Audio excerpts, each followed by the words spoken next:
Good morning students, I am MRK. Today 10th max class chapter 5 coordinate geometry exercise 5.2 11th sum. Okay, 4 points கொடுத்து parallelogram form பண்ணணும்னு சொல்லியிருக்கு. அதில் ஒரு vertices கேட்டிருக்கு. Okay, அப்போ நான் ஒரு டயக்ராம் ட்ரா பண்ணுறேன். That is parallelogram. Okay, A B C டின்னு வெர்டிசஸ்க்கு நேம் கொடுக்குறேன். ஏன்றது வந்து 2,2, பின்றது வந்து -2, -3, C வந்து 1, -3, D வந்து x, y இதைத்தான் ஃபைன் பண்ண சொல்லியிருக்கு ஃபோர்த் வெர்டெக்ஸ். ஓகேயா, லெட் கிவன் என்ன எடுத்திருக்கேன் அப்படின்றத எடுத்துகிட்டு வரேன். கொஸ்டின்ல இருந்து கேபிட்டல் ஏ 2,2, கேபிட்டல் ஏ என்னது 2,2, கேபிட்டல் பி வந்து -2, -3, capital C 1, -3, capital D x, y அப்படின்னு அர்த்தம். பேரலகிராம் அப்படின்றது வந்து இந்த டயகனல் வந்து ஒரே மிட் பாயிண்டில் கட் பண்ணோம். டயகனல் அப்படின்றது ஒரே மிட் பாயிண்டில் கட் பண்ணோம், ஒரே இடத்துல கட் பண்ணோம்.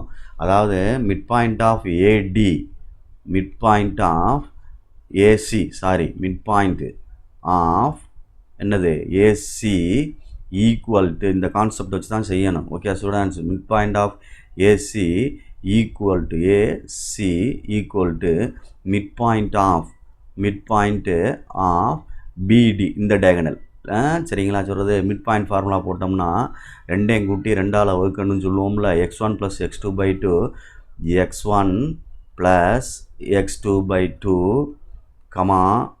y1 + y2/2. அதே மாதிரி இங்கே எழுதுகிறேன், x1 + x2/2, y1 + y2/2. இப்போ ஃபிகர்லேயே நம்ம நேம்டு கொடுத்துருவோம். x1 y1 அப்படின்னு நேம்டு கொடுத்துட்றேன்.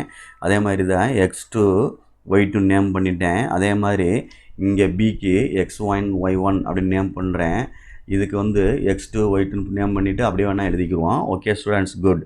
இப்போ ஏக்கு சிக்கு தானே கண்டுபிடிக்கணும். அப்போ இது x1, இது x2. அப்போ 2 + 1 அப்படின்னு வருது.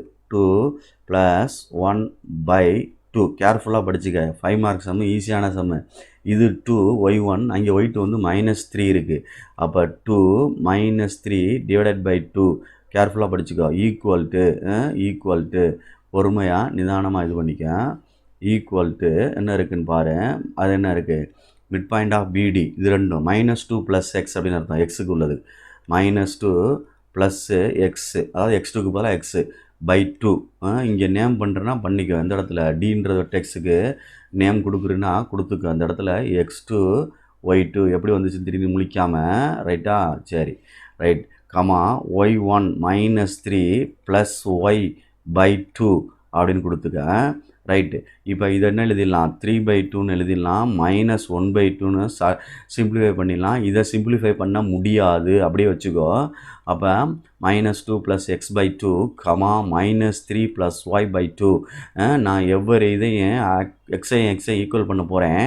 அதே மாதிரி ஒய்யும் ஈக்குவல் பண்ண போகிறேன். ஓகே ஸ்டூடெண்ட்ஸ், அவ்வளோதான். அப்போ 3/2 ஈக்குவல் டு இங்கே என்ன இருக்குது? -2 + x/2 அப்படின்னு அர்த்தம். இந்த 2 இங்கிட்டு போனால் மல்டிப்ளை ஆகும், அல்லது இந்த 2 இங்கிட்டு போனால் மல்டிப்ளை ஆகும். அதனால் இந்த ரெண்டு 2மே கேன்சல் பண்ணிடலாம். அப்போ 3 ஈக்குவல் டு என்ன இருக்குது? -2 + xன்னு இருக்குது. இந்த சைடு கொண்டு வந்தோம்னா 3 + 2 ஈக்குவல் டு x. அப்போ x ஈக்குவல் டு 5 அப்படின்றது ஒரு ஆன்சர். Okay students, good. ஒரு ஆன்சர். x ஈக்குவல் டு அடுத்து 5ன்ற ஒரு ஆன்சர். அடுத்து ஒய் கோஆர்டினேட்டை வந்து ஈக்குவல் பண்ணோம்னா -1/2 equal to -3 + y/2. Okay students, 2 cancel.